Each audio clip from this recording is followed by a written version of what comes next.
Welcome to worship at the Laverne Church of the Brethren. I am Susan Boyer, Senior Pastor here. Our congregation is celebrating Dia de los Muertos for the very first time. We have a guest speaker today. Her name is Marissa Martinez, and she is a member of this congregation. She has an important perspective and connection to this holiday. We are deeply grateful to her for all she's done to make this day possible. During our in-person service, we will be adding to an ofrenda, which translated into English means offering. An ofrenda is an altar, and in this service we will be adding photos, favorite foods, or mementos to our ofrenda, items that remind us of people or pets in our lives who have died. Since you are joining us online, I encourage you to get a photo or item that reminds you of someone in your life who has passed on. Keep it near you as you continue in this service of worship. We want to ask you to consider contributing financially to the ministry we do here at the Laverne Church of the Brethren. Included in this service will be a brief video in which people will share what they love about this church and why they choose to participate in the life and mission of this congregation. You can give electronically to this church through PayPal or Zelle. For more information about that, you can visit our homepage at lavernecob.org. Next Sunday, we are having our alternative gift fair after worship. This is an event in which we prepare for the upcoming Christmas gift-giving season by choosing to give to nonprofit organizations that are feeding the hungry, housing those dealing with homelessness, or protecting the vulnerable. And you can do it in the names of those on your Christmas gift lists. But just because you aren't here in person doesn't mean that you can't participate. If you go to the Alternative Gift Fair 2021 tab on our website at lavernecob.org, you will find a list of organizations and links to their giving pages so that you can participate in changing the lives of others this upcoming Christmas season. Again, please know how glad we are that you are joining us as we remember those who have given us strength and connection as we make this journey of life. For we, the living, carry them with us.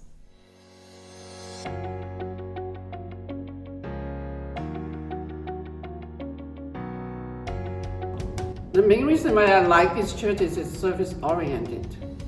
I think one of the things that I love participating in is more the action that we do within the community. So we're part of the Peace and Carrots Garden, which I'm not necessarily a great green thumb, but there's people here to help you kind of get that going. And then we use that food to help feed the homeless. For me, I really love the children's time. It takes this message and the way that the children are taught from a spirit of awareness and growth, not from a spirit of should and have tos. And I just think those kids are so lucky. And it always sets the tone for the sermon, and I really love that. A church like this sense of community that we have as a congregation, and it doesn't matter who you are. And it's a community that deeply believes in faith, in the gospel, in Jesus Christ, but doesn't fall into some of the fundamentalist traps that I know is discouraging so many people. In fact, evangelical Protestantism is losing so many people. And one of the reasons is that people are fed up with all the politicizing of everything and a losing focus of what Christianity is really about. And so in our church, it's all about Christ. It's about being transformed by Christ. It's about creating a sense of community and belonging and acceptance. One thing that I love about this church is that everyone's welcome. And as a lesbian, I feel completely welcome. And as a person that didn't grow up in this faith, I feel welcome. And as a person that didn't grow up in any faith, I feel welcome. This is a community where we do have some differing opinions, but authentically and deeply we all feel this similar or sameness in the fact that service is important and that reaching out is important and welcoming everyone, regardless of whether they're on the margin or not. That welcoming, that embrace of Christian love is the foundational piece in that, and that it is still as radical today as it was thousands of years ago.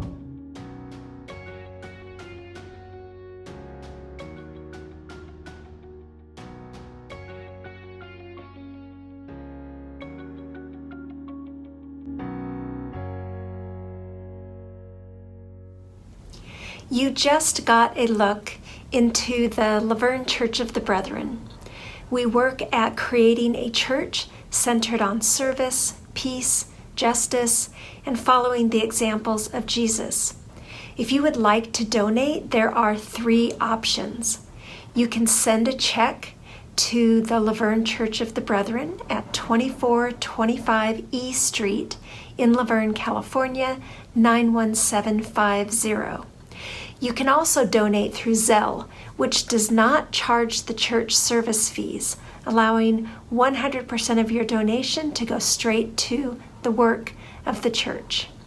Set up Zelle directly with your bank, and our Zelle contact email is lvcobgiving@gmail.com. You can also donate through PayPal, which does charge the church a service fee per donation. All of these donation options can be found on our website at www.lavernecob.org. Thank you.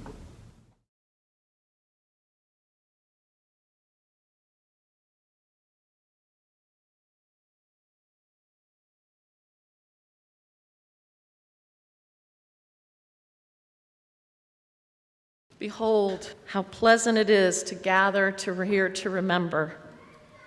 We remember those we have loved, who have crossed the bridge of love before us.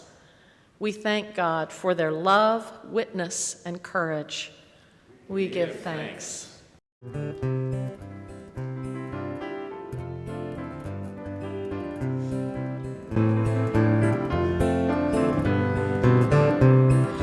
Miren qué bueno es. Miren qué bueno es. Miren qué bueno es cuando todo el pueblo está junto. Es como aceite bueno derramado sobre Aarón. Miren qué bueno es. Miren qué bueno es. Miren qué bueno es cuando todo el pueblo está junto. Se parece rocío sobre los montes de Sión. Miren qué bueno es. Miren qué bueno es. Miren qué bueno es cuando todo el pueblo está junto. Porque el Señor ahí manda vida eterna y bendición. Miren qué bueno es. Miren qué bueno otra vez. Miren qué bueno es. Miren qué bueno es. From the first letter to the Corinthians, chapter 13, verses 4 through 8.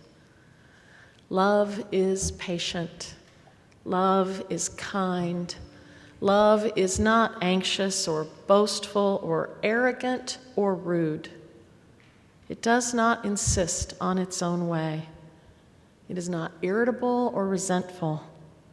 It does not rejoice in wrongdoing, but rejoices in the truth. It bears all things, believes all things, hopes all things, endures all things. For love never dies.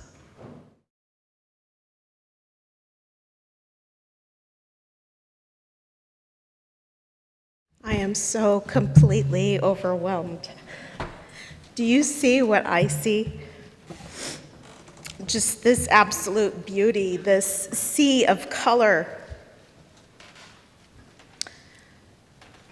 I see your family.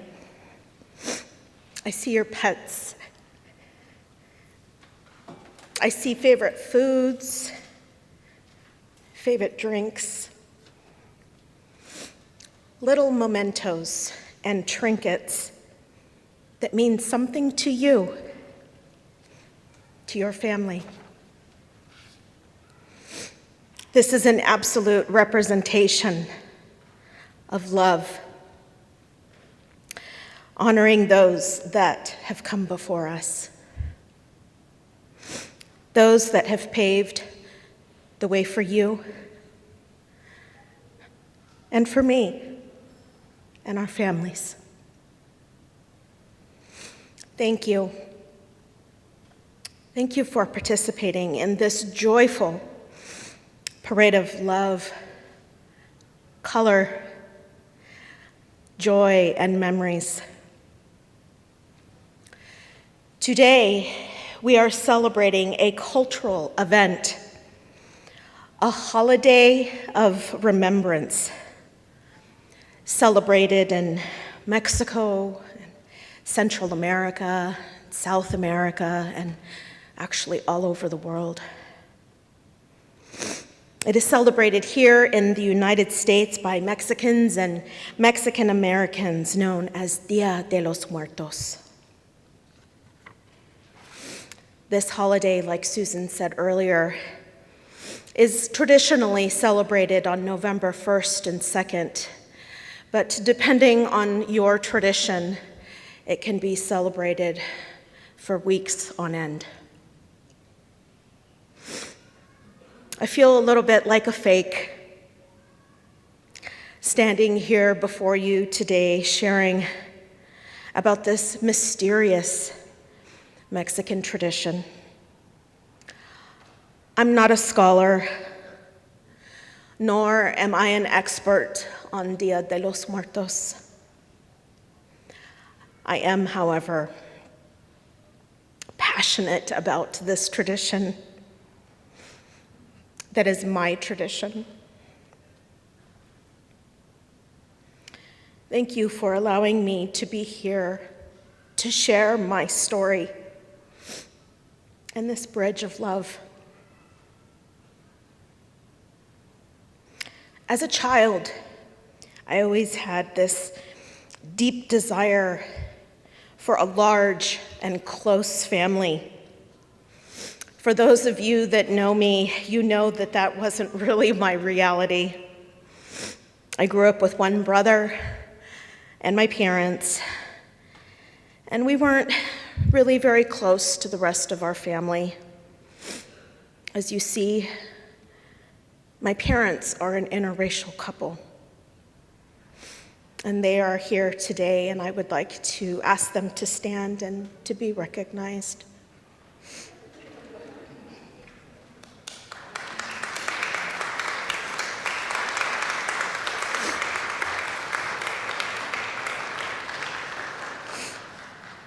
My mom is from the Midwest, Michigan to be specific. She is of Polish and Eastern European descent. My father is from a family of Mexican immigrants from the states of Michoacan and San Luis Potosí, who settled here in Azusa, California. My father is a descendant of the Pascua Yaqui tribe.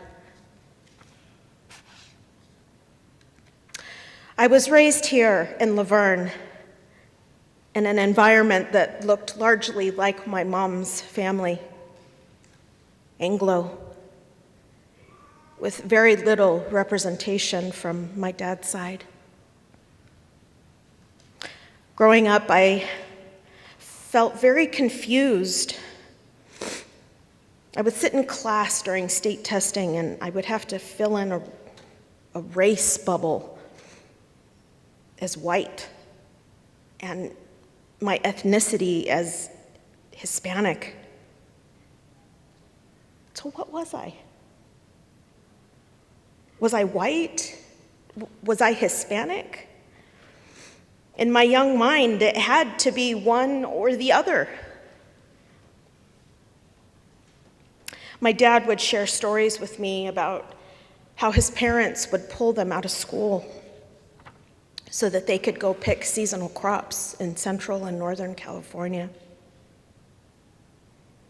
He would share how the boys would all sleep outside so that their mother and sisters could sleep in a small rented shack. They were poor. Neither my mother's side or my father's side of the family accepted the other when they began to date. When they were going to get married, my maternal grandparents weren't going to come to the wedding because my mom, well, she was marrying a dark man.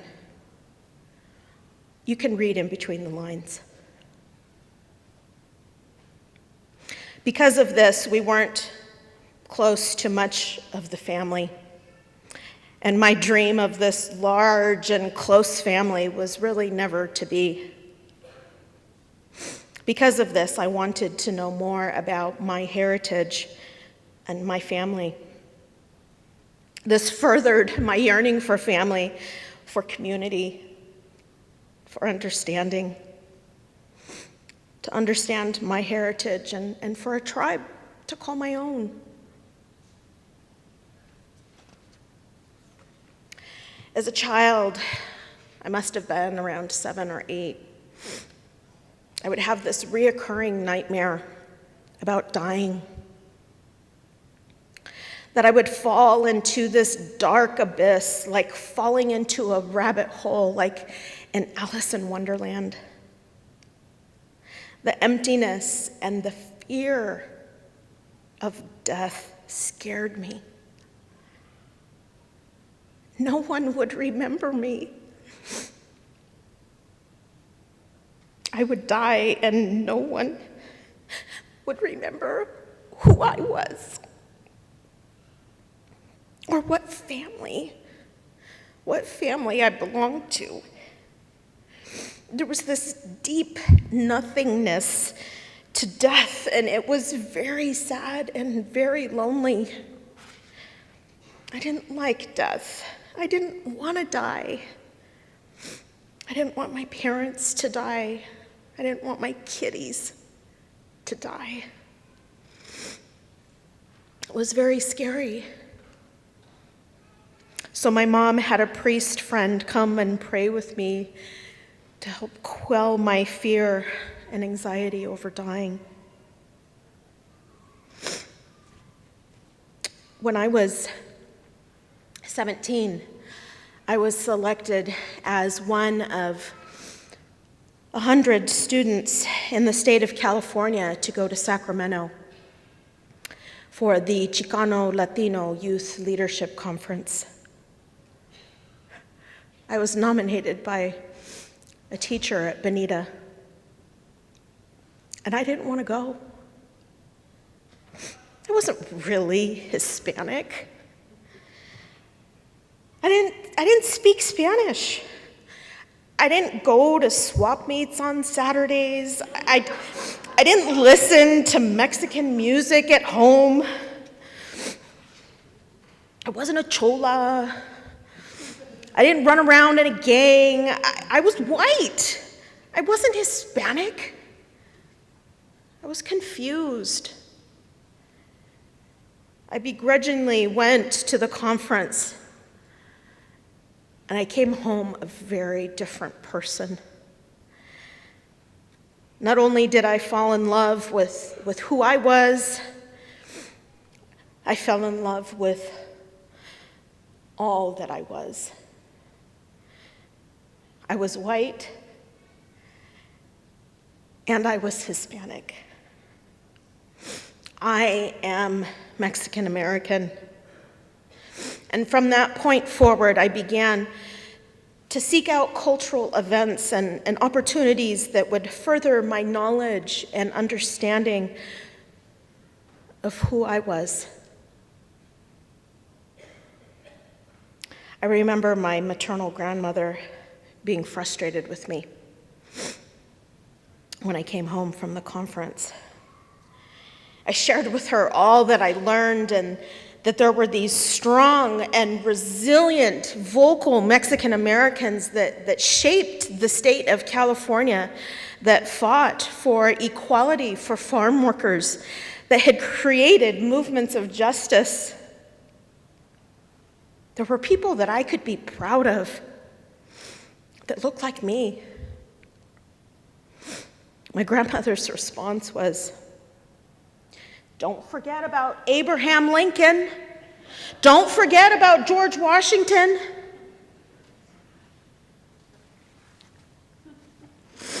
I remember saying that day to my grandma that was all I ever learned about in school. I remember in that moment feeling alienated, feeling unheard, as if that other side of me, that part that was my dad, that it just wasn't important. And that hurt. Then at 22, I became a mother. And I wanted to give my own daughter the cultural experiences that I felt like that I never had. I felt like I wanted her to understand where she came from, who her family was, and who came before me, who came before her Nani and Papa, and who came before them. Out of this yearning came the discovery of Dia de los Muertos. This beautiful and often misunderstood tradition has been mistaken for devil worshiping and everything that is dark. But it's not. Dia de los Muertos, or Day of the Dead, is a celebration. It is a celebration of life. It brings together family and friends and entire communities to honor those that have died. The marigolds, or Flor de Muerto, as you see today, due to their abundant fragrance, were used to build this bridge of love to honor and call home our beloved ancestors and our pets and those that have otherwise been forgotten. It is these aromatic and colorful flowers that guide our loved ones back home to visit with those of us that are still living. And at the opposite end of that bridge of love is our ofrenda, our altar. It is here, like we built together today, where we place the photos of our loved ones, our grandmas and our grandpas, our moms and dads, our children, our tios and our tias, our cats and dogs. We place a favorite food and a drink so that when they get here, that they have nourishment after their long journey. For adults, it's common to see a bottle of wine or tequila or mezcal placed upon the altar, and in a way to honor the children that have died. Favorite candies and toys are displayed. Other items that you find on the altar are things that remind us of them. A guitar, a special flower or a plant, a rosary, a favorite book. We also place the elements of earth, fire, water, and wind. We place water to quench the thirst of our ancestors. Our speaker last week, Dr. Maria, shared that death is this great equalizer, that the rich man and the beggar, in the end, we all die. We become skull and bones. I would like to believe that the four elements are symbolic as we return to the earth upon our death. Dia de los Muertos is also an opportunity for family and friends to eat and to share stories about our departed. It is meant to be joyful and a time to share funny stories about our loved ones with one another. Candles often adorn the altar as to light the way for the departed. Sugar skulls are decorated and laid upon the altar to honor the deceased or given to one another as gifts. My love and my passion for this tradition has many facets. It helped me to connect to my heritage in a way that allows me to be a creative storyteller. It has helped me to be more inclusive. I grew up thinking that Mexican looked a certain way that had a very negative connotation. It has helped me to see the beauty and mystery of my culture. It took this very scary event of death from the view of my inner child and made it a day of celebration and love. Dia de los Muertos ensured that my spirit and my story are never forgotten. So today, this tradition has the potential to do the same for you.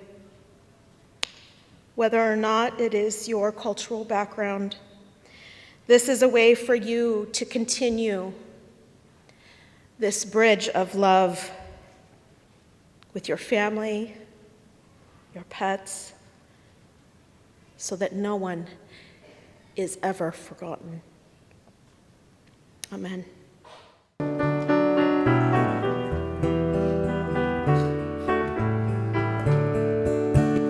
Somos pueblo que camina por la senda del dolor.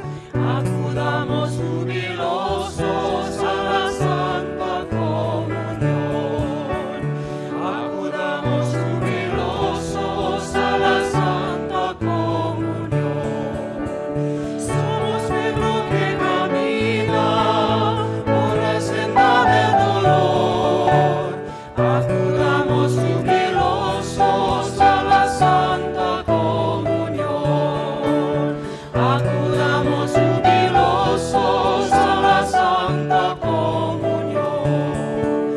Los humildes y los pobres, invitados son de Dios.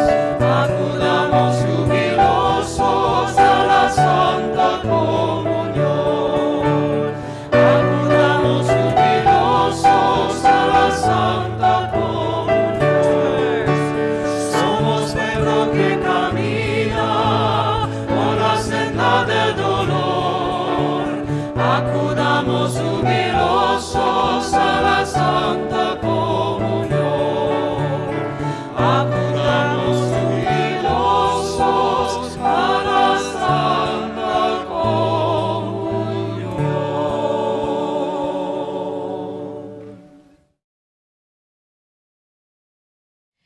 We have been blessed with this journey, blessed with a bridge of love that death cannot destroy. Joyfully, we join together to celebrate love and family. You are invited to join me and Susan continuing our celebration out on the courtyard.